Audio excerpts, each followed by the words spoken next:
Hi, and welcome to Two CPAs and the Mic, the podcast where we talk tax, finance, and all things related to business. Whether you're a business owner, working professional, or someone who wants to start a career in accounting, this is the podcast for you. Hosted by CCK Strategies partners Jeff Frable and Sarah Mays, we dive into relevant business and tax matters with working professionals to make these topics less intimidating, relatable, and dare we say fun? Let's get down to business.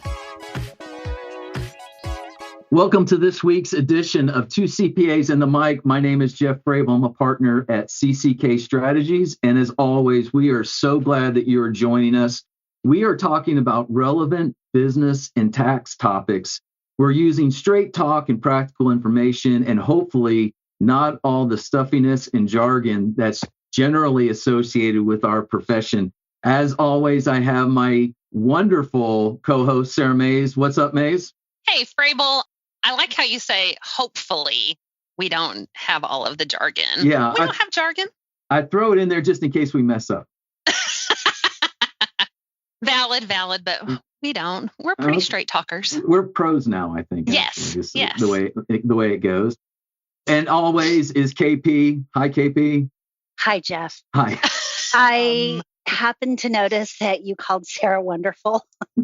Well, let me tell you about that. So we had spring break here last week in Oklahoma.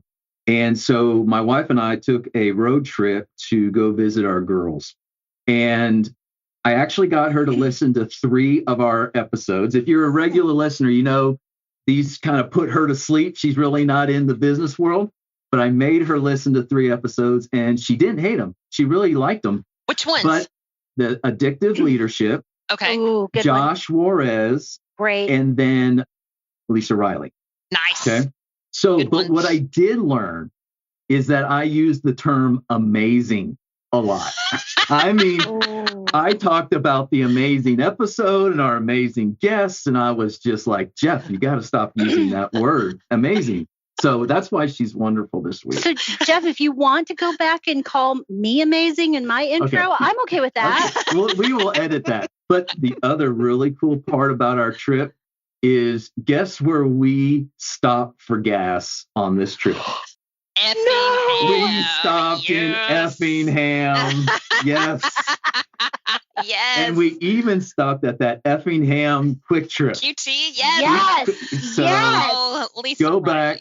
go back and listen to the Lisa Riley episode, and you'll hear about our appeal to Effingham to be a major sponsor on this podcast. But you know, that's also where they have a big cross there at Effingham. Yeah, like off the side of the highway. So It's a biggie. it's a biggie.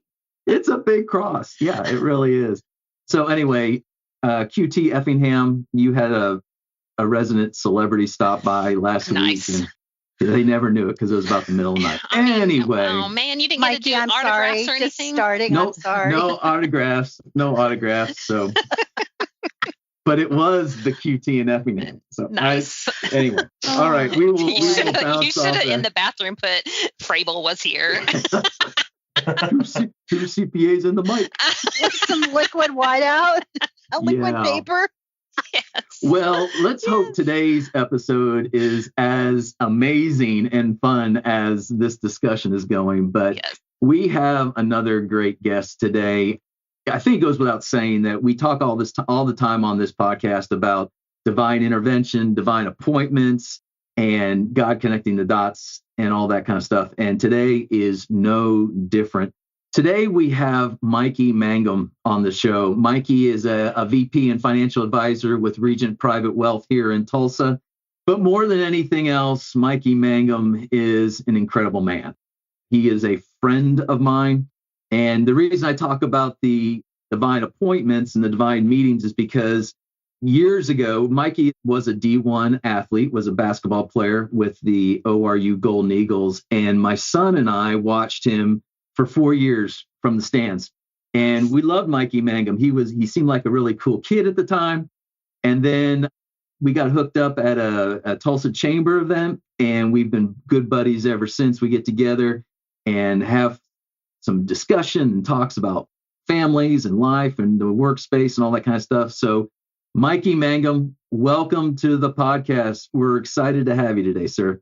Thanks for having me. It's an honor to be here. And I will say, we are good buddies now, but originally Jeff was kind of a mentor of mine out of college. So it is probably best. You know, he said he thought I seemed like a pretty cool kid. It's probably good that he didn't know me too well because there was a lot of stuff still being figured out at the college age, you know, but I think I'd like to think now it's a very established young man you've got before you today. So well, we're going to get into that, Mike. Let everybody know you're not perfect, but we're going to talk today, as we always say, if you're an entrepreneur or someone in the profession that's lacing up their shoes to go for a walk, go for a run, we're going to be talking about money. We're going to be talking about mentorship, and we're going to be talking about the meaning of life, what really matters. And Mikey is a great individual to talk about these things because as a financial advisor, he is dealing with one of those areas that everybody gets worried about. How do we take care of our money? But he's got some very unique thoughts and insight to all that. But like I said, we're going to be talking about money, mentorship, meaning, all that kind of fun stuff. So Mikey, we're glad we got you today. At a very high level, sir, just kind of give us some background and talk about that Oklahoma accent you got there. Yeah. So obviously not from Tulsa. This is more of a panhandle accent for those that are familiar with that part of the state. No, my dad's American. He played professional basketball in Scotland. So he met my mum there. I was born in Scotland and then raised in England. So central England, if anyone's visited, they may be familiar with the city of Derby. It is pronounced Derby. Americans might say Derby because it's Derby. But there's your inside scoop. It is actually Derby. And grew up watching him play basketball. My mom's been an educator my whole life. So I was that unique basketball player that had good grades and was able to get over here to play college basketball, trying to follow in my dad's footsteps. My body kind of gave up a little bit earlier than his did. So now a Tulsa resident, a proud Tulsa resident, 17 years after first gracing Tulsa. But yeah, that's it. It started off in the UK and made my way over here for college ball and stuck around. Well, we'll start talking a little bit about your family. You said your dad played pro ball in Scotland and your mom was an educator.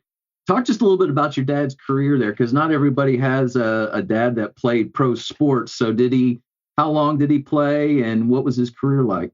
That's a great question. He actually didn't have a very traditional route to professional basketball. So he won a state championship in Nevada for the school that he was at in high school. His dad was actually stationed at Nellis Air Force Base. So most of his family's from San Antonio, Texas, and Louisiana area, but he grew up in Las Vegas. So won a state championship in high school and then went to Dixie College in Utah, which at the time was just a JUCO, transferred to Malone, which was a D3 in Ohio, but ended up not finishing his time there. Went back home, was working for the DA's office as a security guy, was actually playing in one of the Pro-Am leagues that happen in a lot of major cities. You have these pros that come back during the summer and they're playing against guys that are up and coming in high school or in college. And so he was playing in a Pro-Am league, and I think his team was like a first responders team, but they threw him in there as a security guard. Basically got picked up from there, played a year in the Philippines, a year in El Salvador. Cool. Yeah. And then the next tropical location was Falkirk, Scotland. Yeah. So had the opportunity to go over there and played in the top league in the UK for many years, but he actually played semi-professionally. He had to correct me on this a couple of weeks ago because I was telling someone he played semi-professionally till he was 43. And he said, no, I played semi-professionally till I was 47. Wow. So he has bionic knees. I don't know how he did it, but yeah, so they had me in their 30s.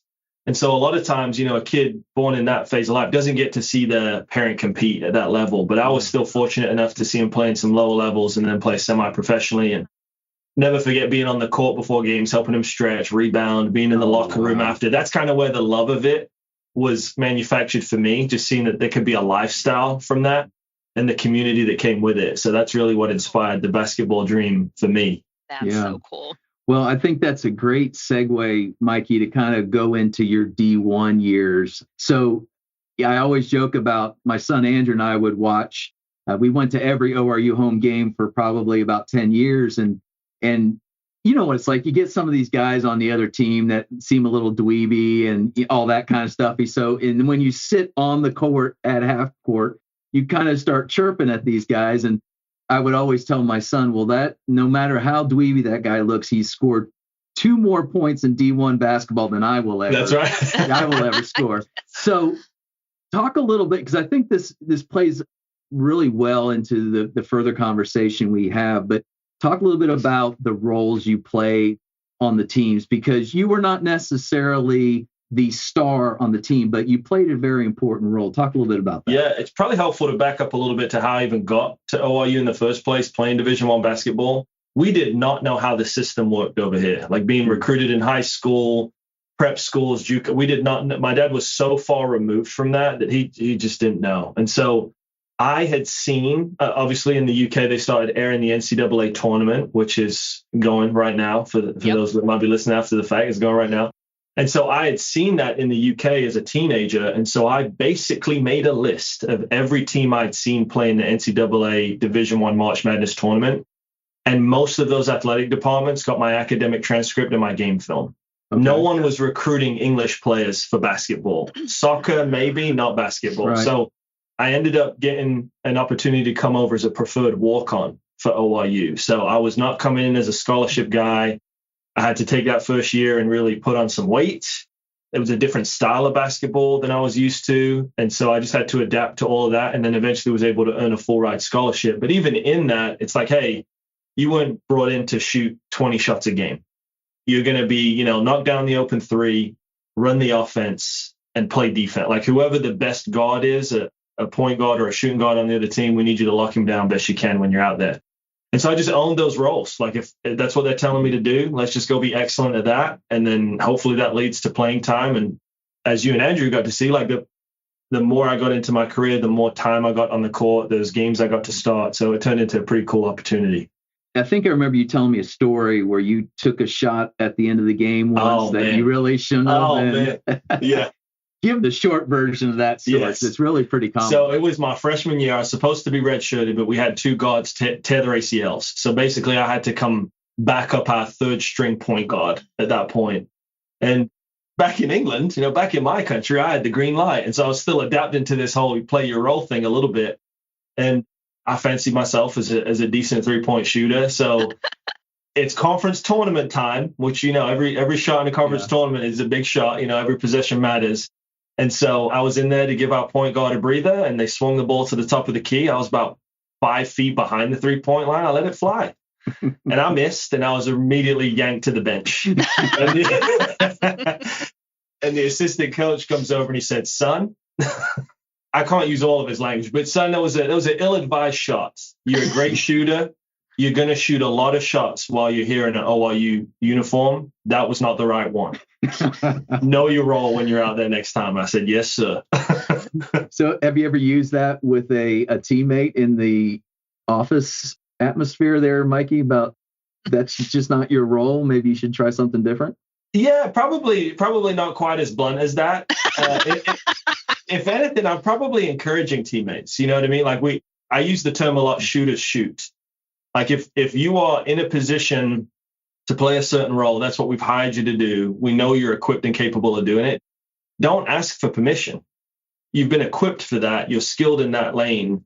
Go for it. Like ask for forgiveness if you mess up, but don't ask for permission. That's probably, it's more the opposite of what I'm advising as opposed to, hey, pipe down, know your role. We're normally having to encourage people along to get out of the shell. Yeah. Not everyone's pulling a 35-footer like me as a freshman, So.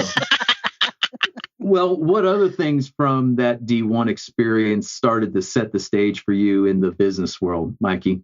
It's interesting. I just had this conversation with some friends a couple months ago. We were talking about how your experience in sports translates into the professional world. And I don't know that I was proactively thinking about that when I was still in uniform. Probably the moment that it struck me where there's translatability here was when I was working my first full-time job post-grad school. And it was the first time I wasn't having to go to class at night, and I wasn't, I didn't have to go to practice. I wasn't having to get shots up. I wasn't having to be super worried about my nutrition. I remember going to the office one day. We started at 9 and I got there about 8:30, 8:45, and then everyone left at 5 and we went home, and I was like, is that it? Is that all we have to, just 9 to 5? That's it. That's pretty easy. And people were complaining about it. I'm like, this is so easy. Right. I'm like, just a couple months ago, I was having to set an alarm for 5 o'clock to go run till I felt nauseous and eat so much protein and then go to class and then lift weights. And then there was stuff at night and study hall. And I'm like, wow, my day's done at 5. This is fantastic. And in that kind of mode, I'm like, I'm just going to outwork everyone around me because everyone's just complaining about the workload they have. Right. And it feels light to me because of how I've been training for the last 22 years. And so I think that's probably the primary theme that I've seen professionally is just not afraid of the work.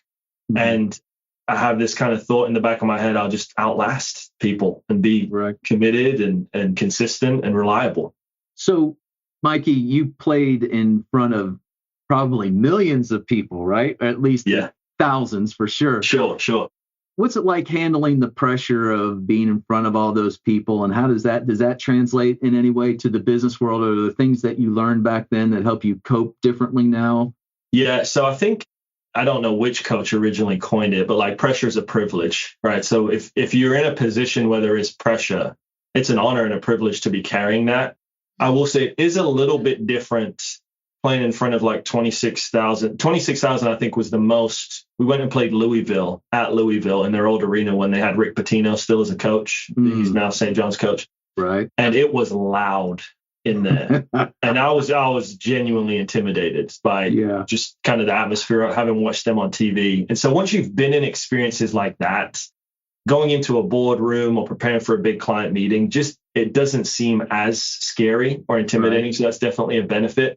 But it's also very different, right? Because on a basketball court, it's almost like my safe haven. Like I can block out everything that's happening outside of those lines. Whereas when you are in those like one-on-one situations, all eyes are on you and it's about the conversation that you're having. So I actually remember in my first kind of business development sales role I had, because I wasn't straight into this industry out of college, having some social anxiety. And I ended up having to go to therapy for it because it was like I would imagine talking with a guy who's in a business development role and he just starts profusely sweating when he talks to you. It's like, well, I'm not buying whatever that guy's selling. And it had nothing to do, like I wasn't really, it was a consulting firm I worked for. So there was no widget I was selling. It was more of kind of a contractual opportunity, but I had to go chat with someone about that. And it was tied to very different things. But there's some ways in which the pressure and the noise and the yelling allows you to kind of block the periphery out when you're preparing in the business setting. And then there's other ways where it's very different and it's not a natural translation from basketball court to boardroom.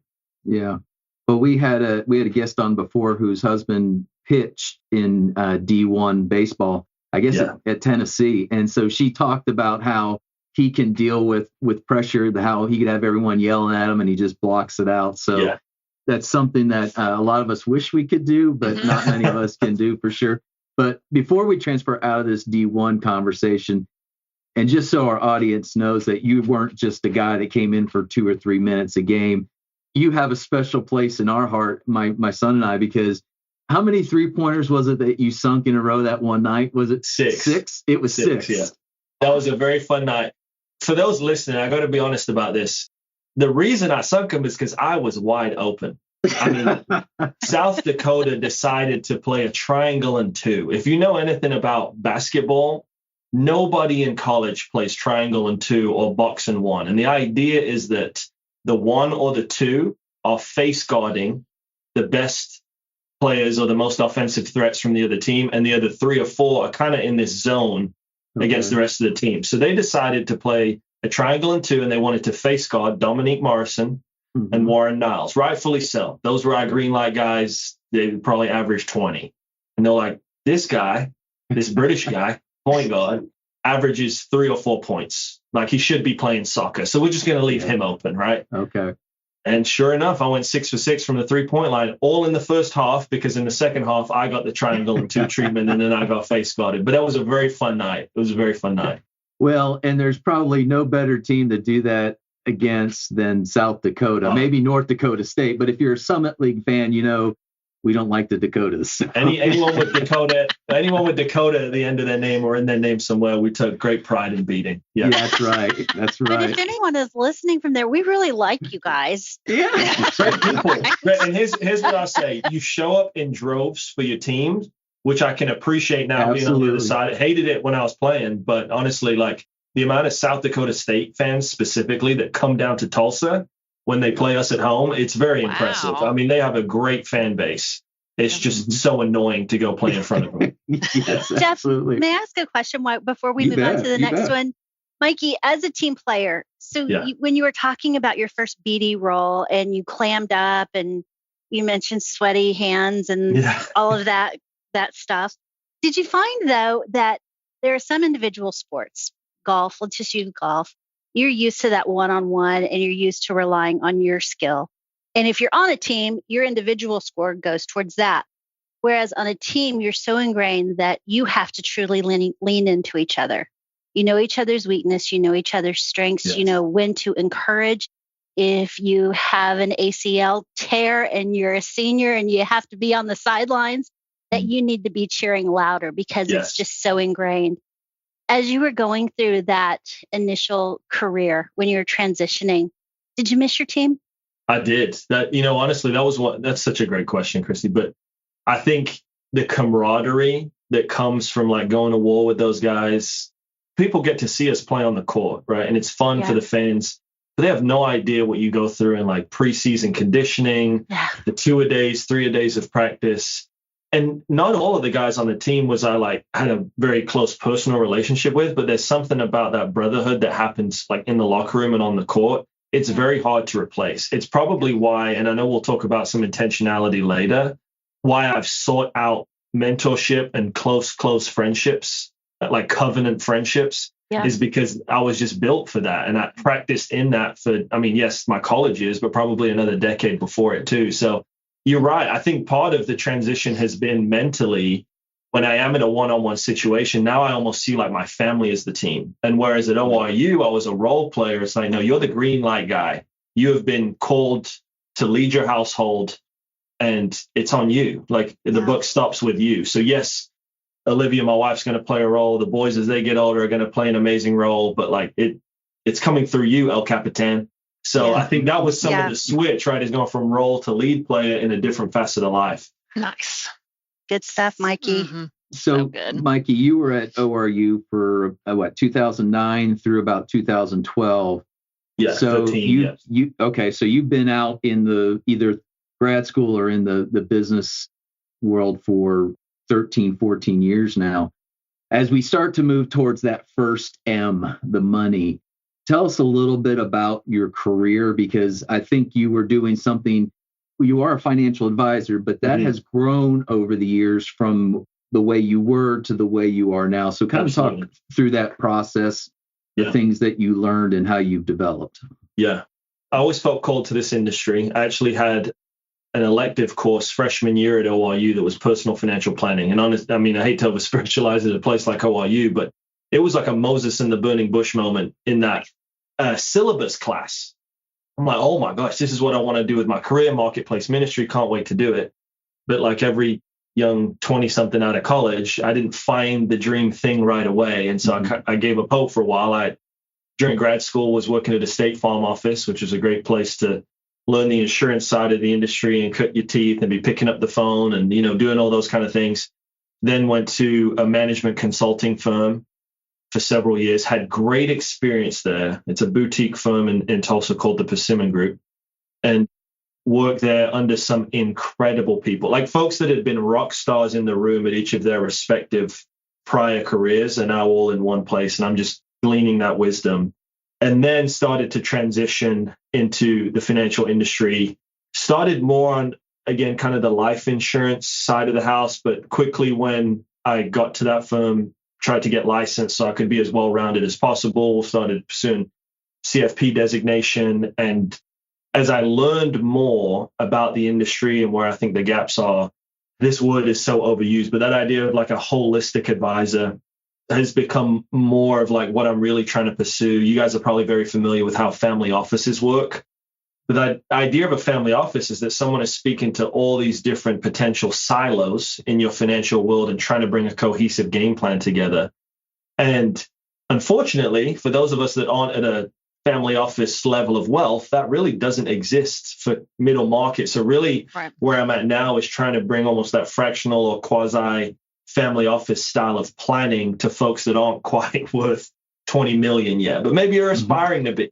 So I think some of that comes from the ORU, like creating whole persons, right? It's like, let's not leave any of these gaps because they're all important. They all play a role. right back to the idea of different roles being played. But I feel like it's very hard for people to trust in the financial world, especially younger folks. And honestly, being a person of color, people of color coming into this space. And so how can I be a bridge to the resources I know they need? If they're only going to trust one voice, how can I steward that relationship well enough and bring as much as what I think they're going to need to see their vision come to fruition as possible? So that's kind of been the progression. And, you start and you cut your teeth and you get in your licenses and you get in reps. And then now I feel like I've had way more than 10 years specifically in this part of the industry, but that's about where I'm at. So I'm excited to see how the Lord continues to develop that. But I think the vision has always been there of like, how can I take potentially a very confusing and sensitive portion of someone's life and through a ministry opportunity, bring confidence and clarity to their financial game plan? Absolutely. I like to think that we have all types of industries listening to our show, Mikey, and you kind of have come up through an industry that is known for when you get started in it, you're young, you're supposed to make these relationships, but you're in your 20s, you just don't know a whole lot of people that have a lot of money. Yeah. And I mean, quite honestly, these are the years that we started interacting as colleagues and business associates. And so how has that journey been for you? Maybe we have someone listening who's kind of early on in that industry and thinking through this, but how did that work for you to go from the cold calling to now it's more of a referral based type of project? Well, I think one, it's to not shy away from the difficult stuff that when you get into an industry, and everyone can probably appreciate this in their own respect, there's always things that you hear that when people retire, they'll be like, so glad they don't have to do that anymore. Right. And I just think curiosity is a great approach to that, because it's like, why? Why do you not want to do that anymore? Because what I know is, again, going back to all the basketball training and everything else, is if people don't like it or they find it difficult, probably 80% of folks aren't doing it with any type of consistency or follow through. Yeah. So pursue those gaps, because just by doing that, you're probably in the top 20%. Mm-hmm. So I think that kind of general approach. And then the other encouragement would be to get insight and mentorship and advice that isn't coming through the same employer. So honestly, Jeff was huge in me understanding like, wow, if I'm working with business owners, I'm coming in thinking, here's what I can do for you from a wealth management and insurance standpoint. But a business owner's biggest headache is the IRS.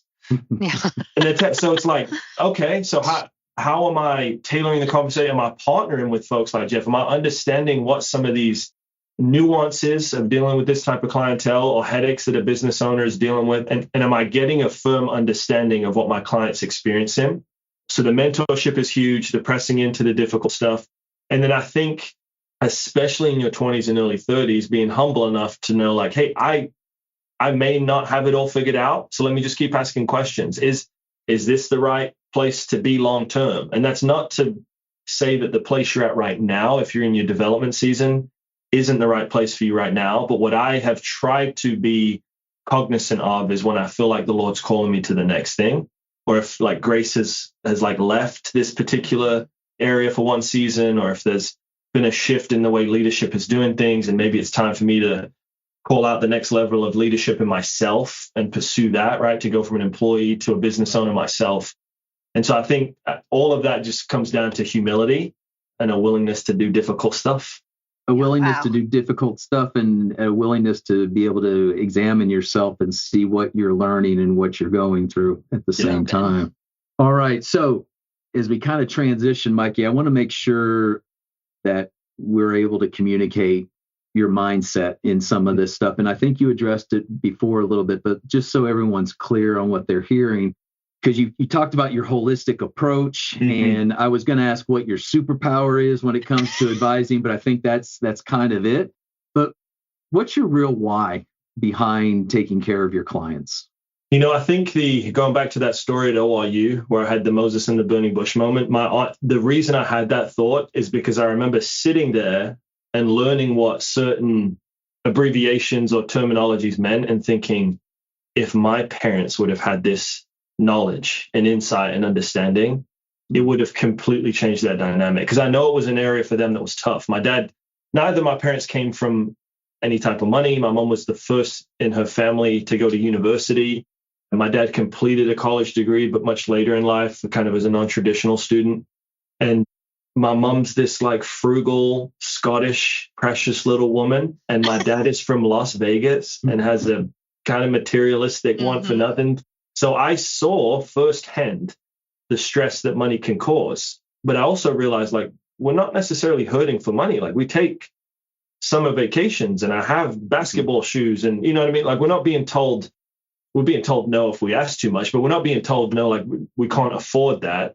So my why was, how could I potentially be a proponent of positivity in an arena that causes most people stress and hardship, or they have a poor narrative around it, right? How can I help reshape the narrative? And honestly now, and so that was my why kind of coming in, and that still exists. But now getting to be in this kind of leadership role, growing a firm, it's like, how do we redeem an industry? Because I don't want to be just like a good Christian guy in the industry. I want people to have an experience with myself or our firm, and it be such a night and day difference from what they're expecting or what their assumptions are. I watched Wolf of Wall Street and I thought you guys were all terrible, right? Like, how do we just start to shift the mindset about what it's like to work with an advisor? And then also, like, how do we make sure that our office reflects the community around us? So we're pulling people from all walks of life and speak multiple languages and all those kind of things so that we can better serve the folks that are walking through our doors. Yeah, absolutely. All right. Ladies, before we shift to the mindset, is there anything that you want to follow up on or wrap up on here in this area? I'm holding out because I know what's coming. So okay. All right, Maze. I heard something that not many people say anymore. You did probably the scariest thing. You picked up the phone. Oh, yeah. Yes, it's true. I pick up the phone, and Jeff and I used to go back and forth. We've been working together really closely for a long time. And I'm more of an activator. And I was like, just pick up the phone. Let's call him. Let's call him now. Why don't we call him now? Now's a good time. And Jeff he's very thoughtful in his process, and he needs to have a plan. It's got to be really intentional and whatever it takes, man, courage. Whatever it takes.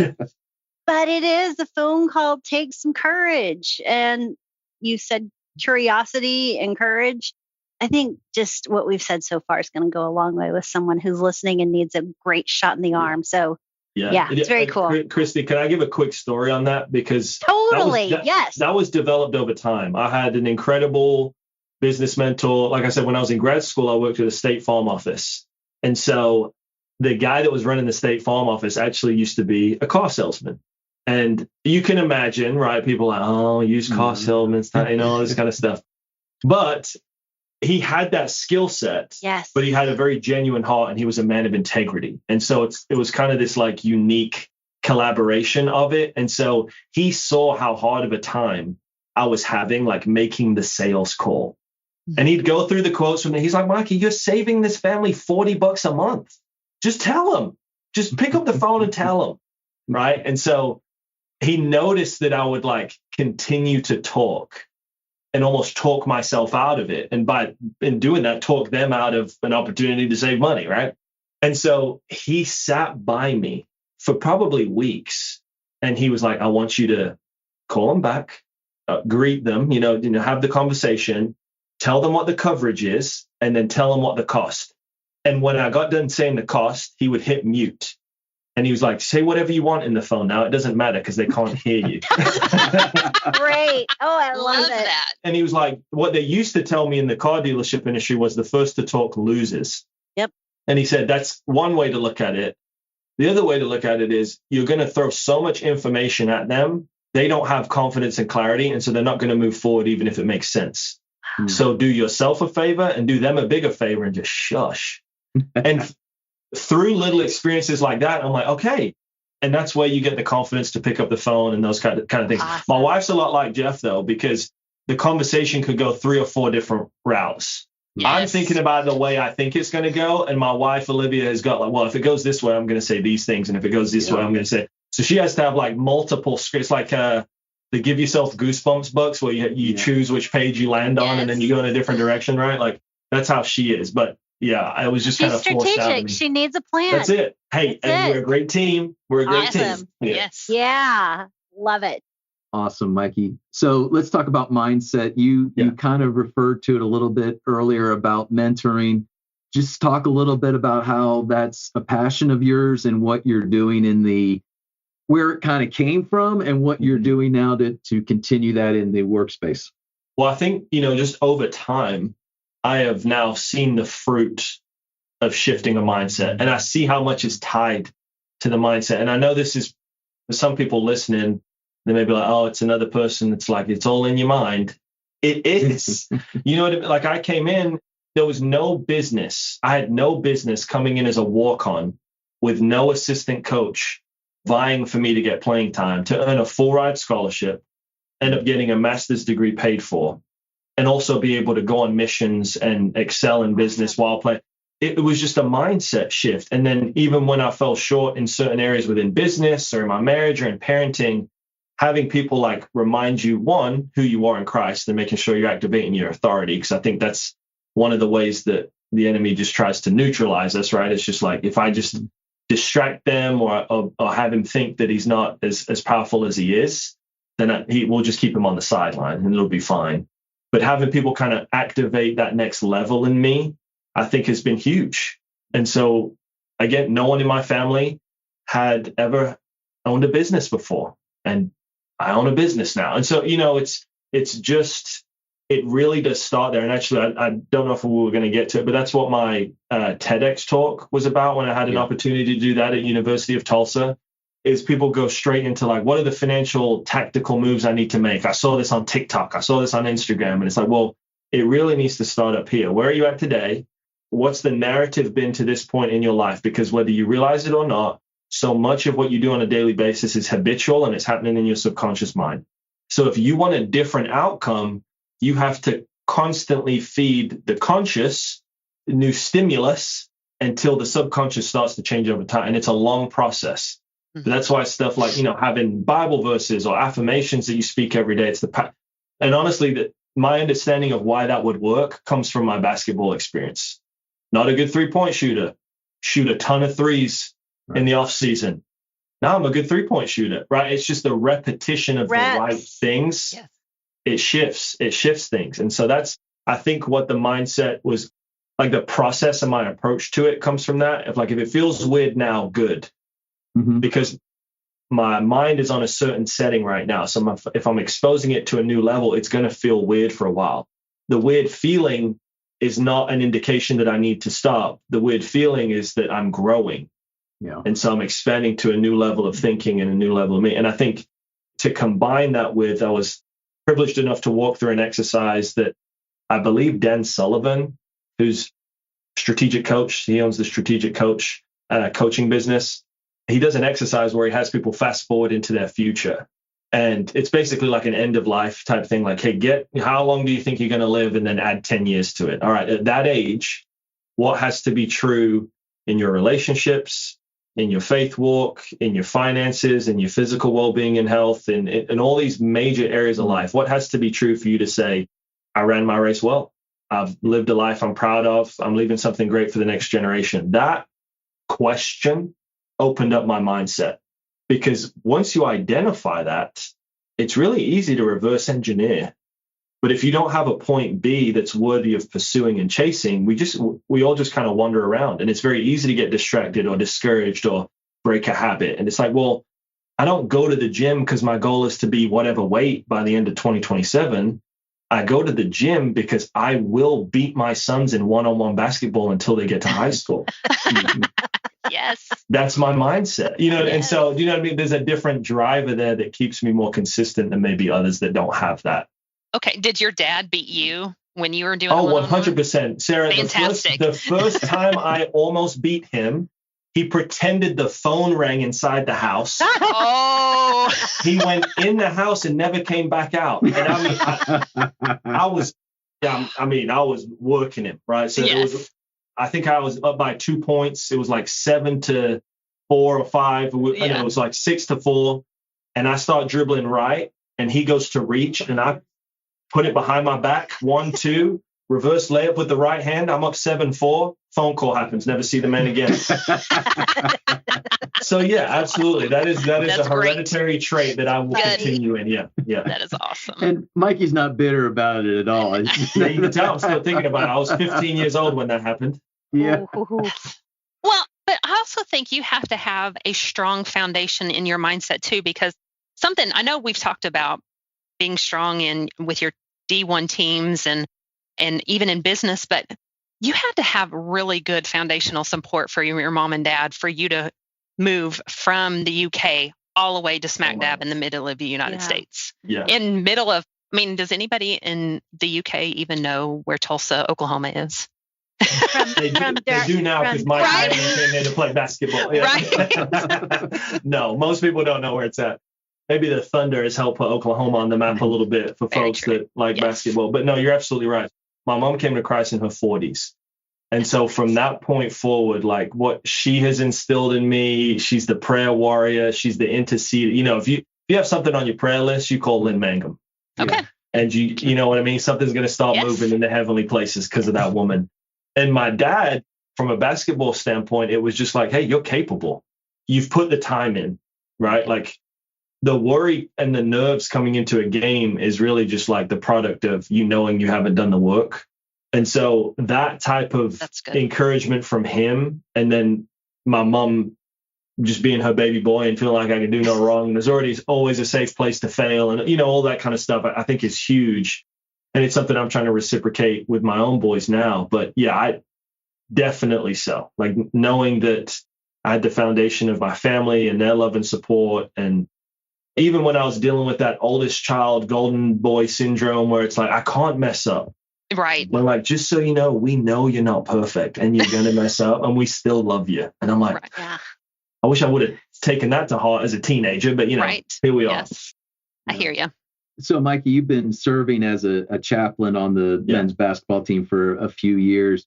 What's that experience been like? And what do you feel like those student athletes, and we're not just talking about basketball, we're pretty much talking about any student athlete. What do you think they need most when they come out of college other than a job?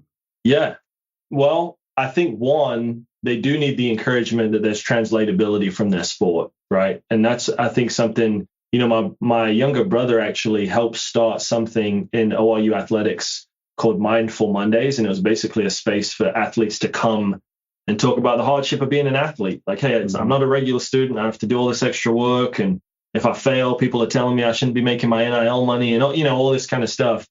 And so I think people understanding like, hey, you being an athlete, even though the ball has stopped, you already have an advantage going into the workforce because there's a work ethic and a level of commitment that you're used to that other people are just now developing for the first time.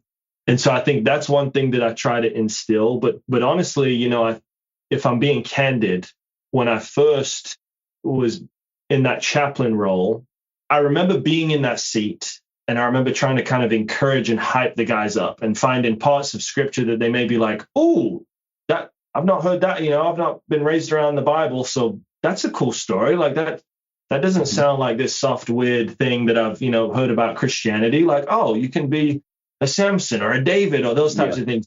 And now I just, it's not that that's gone away, but I realize like they just need truth and they just need to hear the truth of scripture and I'll let God do the rest with it. Mm-hmm.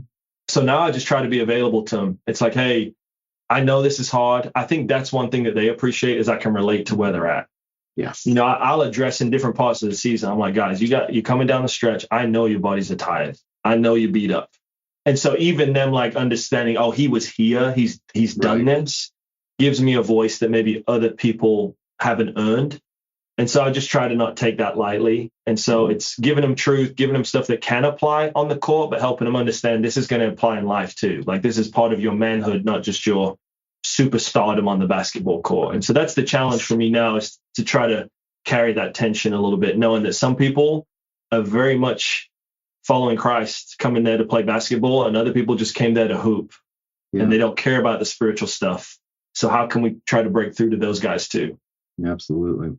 Definitely a calling, Mikey. So thank you for all that you do. So Okay, the third M, dealing with what matters the most. Yeah. And we're going to talk about the three most important boys on the planet Earth that you want to mentor. Tell us a little bit about your family. I've always, Mikey, when we started hanging out, I think you were married. Right? I think you were married, but you didn't have any kids. Yeah. And now you got some. So tell us a little bit about your boys. Yeah, so I got 3 boys, 6, 4, and 18 months old. People always tell us to keep trying for a girl or a basketball team. And so I tell them we tried for a girl twice, and the Olympics now has 3-on-3 basketball, so I'm done. But I love them to death. They're amazing. You talk about kind of what's driving you and the purpose. The first time I held Benji, who's my oldest, I'm like, life completely changed. I thought I knew what I was pursuing, and I thought it was a worthy calling, and it just added a whole new element to all of that. So there's nothing like it's my favorite thing in the world is to be a dad. So I love what I get to do with clients, but dadding is the best. It's the best. Mm-hmm. So what do you think you're trying to get right as a dad that maybe I'm trying to sidestep around this the best way possible, but what's important to you as a dad that maybe you just never experienced while you were growing up? All of it, Jeff. I'm a competitor. I'm trying to get all of it. I'm trying to get all of it right.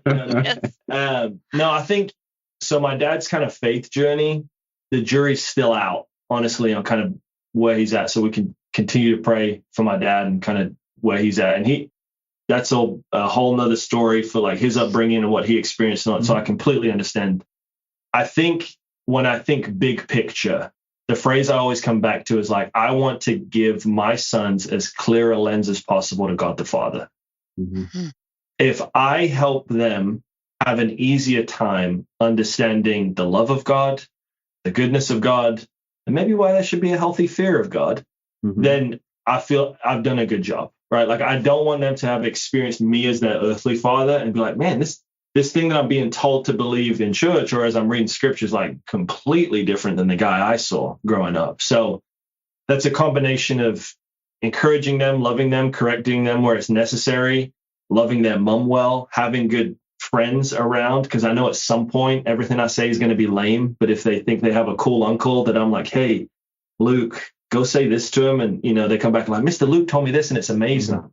I'm humble enough to be okay with that, Yeah, right. So it's hard to try to encompass all of it, but I mean everything from them knowing, hey, you're a Manghum, what does that mean culturally, like heritage wise, you're an overcomer, right? Like this is just who we are, it's in our nature, but also like, hey, this is why we take faith seriously too. And being able to defend it in the world they live in. Like I'm a big advocate for young dads getting really skilled in dad apologetics. Okay. There's apologetics, which is being able to defend why you believe what you believe, but you're an expert when you can break it down in a way a 6-year-old understands. So let's get good at dad apologetics. You know what I mean? There's a book there, Mikey, I think. Yes. Hey, there might be. At least that's your podcast. Yeah. I don't want to compete with your crowd, but maybe we can. Yes, you do. Well, that would be a good competition. Yes. So, Mikey, I think we may be kind of building up to this next section here, but I think you possess kind of a different perspective than other guests we have had on the podcast over the last year or so. What I'd like to talk a little bit about is growing up in the industry and developing yourself as a professional in the industry. And it's not just financial advising, it's pretty much any industry. It's being a CPA, it's being an attorney, it's being a banker, whatever. In the past, we've talked about this, whether it's work-life harmony or how do you deal with, young families. But we seem to be getting the perspective from the moms. And so I want to come from the dad perspective here and just kind of talk a little bit about the struggle that you've encountered. We've all been there. You're trying to build, we call it a book. You kind of have the same thing. We're trying to build a book. We're young. I've got a young family. I've got kids. And if I have to go do this or I feel guilty, just kind of talk about that process that you and Olivia went through and are probably still going through. Yes. I should say my wife began staying home after our second child was about a year old. So she's been home for almost 3 years now. Okay. Which has been a huge help. But there's still, I'll get pictures, they're going and doing fun stuff on off days. And I'm like, I want to be at the zoo. I want to be at the aquarium. But I know I have to work and I know I have to provide. So I think the reality is I do not have this figured out. It's still an ongoing struggle. If I don't get up super early and work out while everyone's asleep and I do it at the end of my work day, there's like, man, this hour could have been really impactful at home, but I also have to take care of my body. And so there's constantly like, when I'm doing this, I should be doing this. Like that is a very real thing that I battle. But what I try to do in terms of like where work cuts off, I did have the benefit of being in my industry and starting to cut my teeth before I had kids. And so a lot of the late night stuff you have to do, the early breakfasts, occasionally meeting clients on a weekend because it's the only time they can meet. Like you've not worked your way to the point of professional where people see you kind of like a doctor. Like people take time off to go see their doctor. The doctor's not hanging out till 7 p.m. to tell you have a head cold, right? Unless you go to urgent care. Time off and I help you retire comfortably, right? But right. But I wasn't at that point yet. Now, so I will say, like I got to do some of that to establish myself before kids were on the scene. And my wife was very graceful. She also worked full time too, so it worked. But one thing we always talk about is the only people now that are going to remember I work late are those boys. So I also am very clear on what it takes inside the business to move the needle. And so this comes back to like not being afraid to work. If I'm doing the things I know move the needle, I should be able to go home at 5 o'clock and shut off. Mm-hmm. And the other thing is the market's closed. So if you try, it's not like people are trying to get tax stuff to me on 3/23 and really it's on them that they didn't get it to you earlier, but now they're putting it on you. Like that's a whole different ballgame too. Then I continue to pray for you guys. But so I just decided ahead of time, these are my convictions and these are my non-negotiables. And so it's really hard in the moment to make that decision on a fly. But if you predetermined ahead of time, this is what's an absolute yes and this is what's an absolute no, it makes it a lot easier. The first no is always the hardest. Everyone knows that. But then it gets a lot easier. You actually enjoy it. I'm like, someone please ask me to meet at 6. No. And that's not, it's not that I'm not available to my clients. I think I take great care of my clients, but I try to win the driveway. When I go home and I'm pulling into the neighborhood and I'm pulling up, I know at this age, and I also know it's only a short period of time, those boys are going to be shirtless, ready for me to wrestle the moment I walk through the door. I don't wear normal slacks, guys. I wear those Lululemon stretchy pants because I don't even get an opportunity to make it to the bedroom to get changed, right? Like I have to be ready. And if I walk in on the phone and doing all these, it's just, it changes the atmosphere and I want to control the thermostat in the house. So that's all I'd say is have your convictions, know your non-negotiables, make sure you're taking care of yourself. I like to think about it as like phase 1 of my day. I get to be selfish. I get up before everyone else, try to get a workout in, get some quiet time in, because that's my time to fill up. The rest of the day, I'm pouring out until those boys go to bed. And then even then, my wife's a quality time person. So it's not like I can't just be like, hey, babe, you're beautiful. And she's like, wow, that fills my cup. Like she needs to sit and talk for an hour about stuff. And she doesn't need any solutions from me, which is the hardest conversation to have.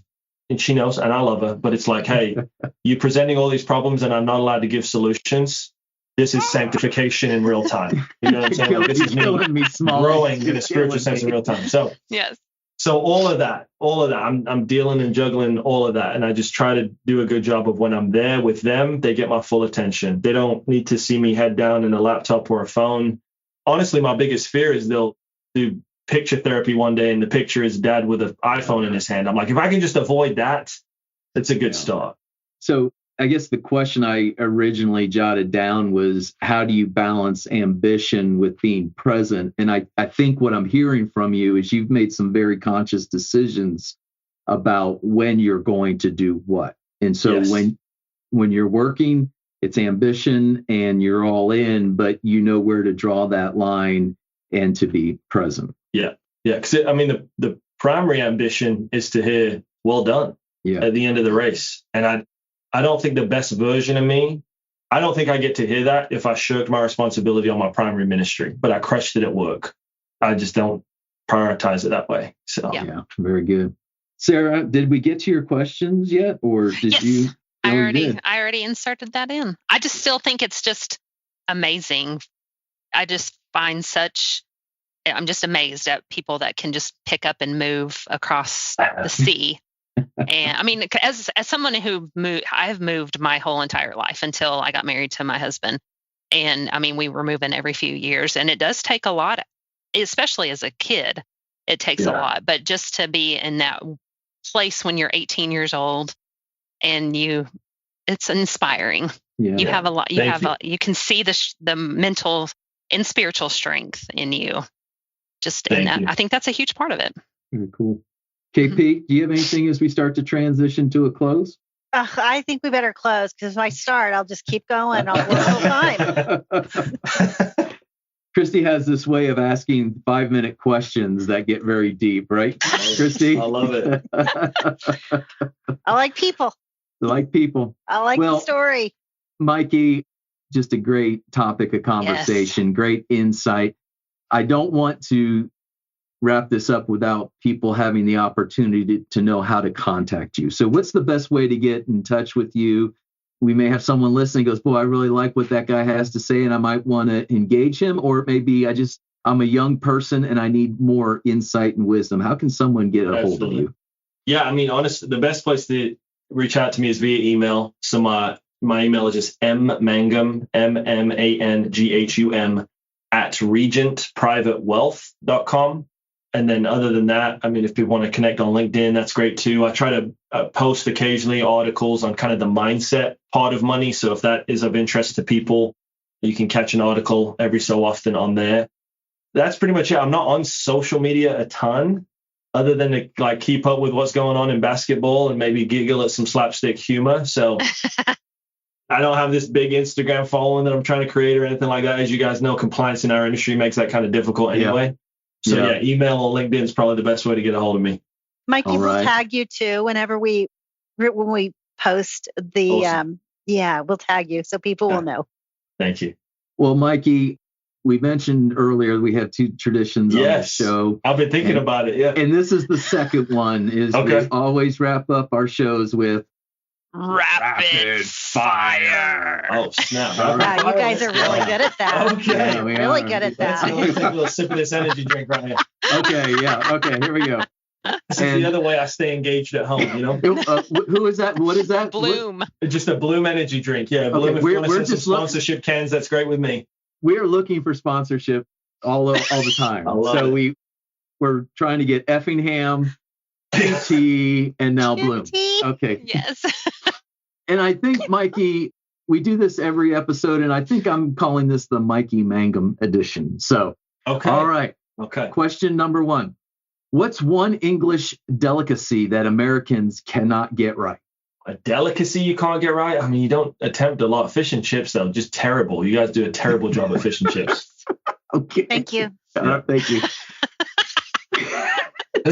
Mikey, who's your favorite royal? Favorite royal? Yeah. My mom. Great answer.